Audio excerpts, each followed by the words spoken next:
सुनील मित्तल सफल सोच से रुपए 20,000 से शुरुआत कर बनाया अरबों का साम्राज्य। सुनील मित्तल का जन्म 23 अक्टूबर 1957 को पंजाब के लुधियाना में एक मध्यम वर्गीय परिवार में हुआ। उनके पिता सरकारी अधिकारी थे। सुनील मित्तल की प्रारंभिक शिक्षा लुधियाना में हुई। आर्य कॉलेज लुधियाना से बीए किया।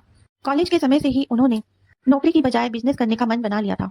सन 1976 में जब वे सिर्फ 18-19 वर्ष के थे, उन्होंने अपने पिता से 20,000 रुपए उधार लेकर साइकिल के पार्ट्स जैसे फ्रेम, हैंडल, स्पेयर पार्ट्स बनाने बेचने का काम शुरू किया। यहीं से उन्हें सप्लाई चेन, लागत, ग्राहक और मुनाफे की बुनियादी समझ मिली, पर यहाँ बड़े स्तर पर आगे बढ़ने की संभावना कम थी। 1980-82 के आसपास पोर्टेबल जनरेटर बेचने का काम शुरू किया। उस समय भारत में लंबे समय तक पावर कट होते थे। दुकानदार, ऑफिसेज और घरों में जनरेटर की जरूरत थी। फिर कुछ समय बाद एक दौर आया जिसमें इंपोर्ट पर कड़े नियम, लाइसेंस, परमिट की जटिलता आने लगी। इससे जनरेटर इंपोर्ट करना महंगा और मुश्किल हो गया। उन्हें लगा यह बिजनेस लंबे समय तक बड़ा नहीं बन पाएगा। 1982-83 में जब भारत में रोटरी डायल फोन इस्तेमाल किए जाते थे, उन्होंने महसूस किया कि संचार, टेलीकॉम भविष्य का सबसे बड़ा सेक्टर बनने वाला है और उन्होंने पुश बटन फोन के कारोबार में कदम रखा। भारत सरकार ने पहली बार पुश बटन टेलीफोन जैसे आधुनिक उपकरणों के आयात की अनुमति दी। सुनील मित्तल ने मौके को पहचाना। ताइवान से पुश बटन फोन के पार्ट्स मंगवाए, भारत में ही असेंबलिंग की, लागत कम रखी, सरकारी नियमों के अनुसार काम किया। अब उन्हें सरकारी संस्थानों से बड़े ऑर्डर मिलने लगे।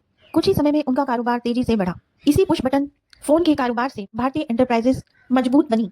आगे चलकर यही भारतीय एयरटेल कंपनी बनी। भारत में 1990 के पहले मोबाइल फोन बहुत महंगे थे। सिम और नेटवर्क आम आदमी की पहुंच से बाहर था। सुनील मित्तल ने महसूस किया, भविष्य मोबाइल और संचार का है। अगर मोबाइल सस्ता होगा तो आम आदमी भी उसे खरीद पाएगा। 1992 में भारत सरकार ने टेलीकॉम सेक्टर प्राइवेट कंपनियों के लिए खोला। लाइसेंस सिस्टम शुरू हुआ। सुनील मित्तल ने अवसर को पहचाना। 1995 में भारतीय एयरटेल की शुरुआत हुई। सबसे पहले दिल्ली में एयरटेल सिम की सर्विस शुरू हुई। उस समय कंपनी का नाम सिर्फ एयरटेल ब्रांड के रूप में सामने आया। यह भारत की पहली प्राइवेट मोबाइल सेवा थी। शुरुआत में सिम बहुत महंगी थी, नेटवर्क सीमित था, लोग मोबाइल को जरूरी नहीं समझते थे। 1999 से 2000 के बीच एयरटेल ने भारत में प्रीपेड सिम शुरू की। अब बिल का डर नहीं था, कम रिचार्ज मोबाइल आम आदमी भी खरीद सका। यहीं से एयरटेल सिम घर घर तक पहुंची। एयरटेल सिम तेजी से लोकप्रिय हुई। 2003 से 2005 के बीच उसके करोड़ों ग्राहक हो गए।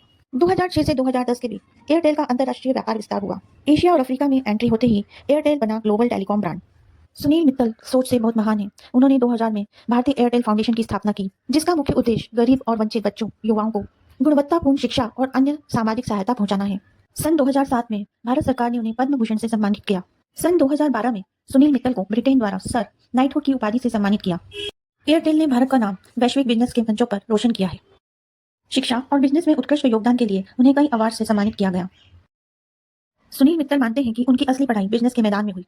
बाजार को समझना, जोखिम लेना, अपनी असफलता से सीखना, सही समय पर सही निर्णय लेना। अगर इंसान में सीखने की इच्छा, मेहनत और दूरदृष्टि हो और जो समय से पहले ही अवसर पहचान ले, वही इतिहास बना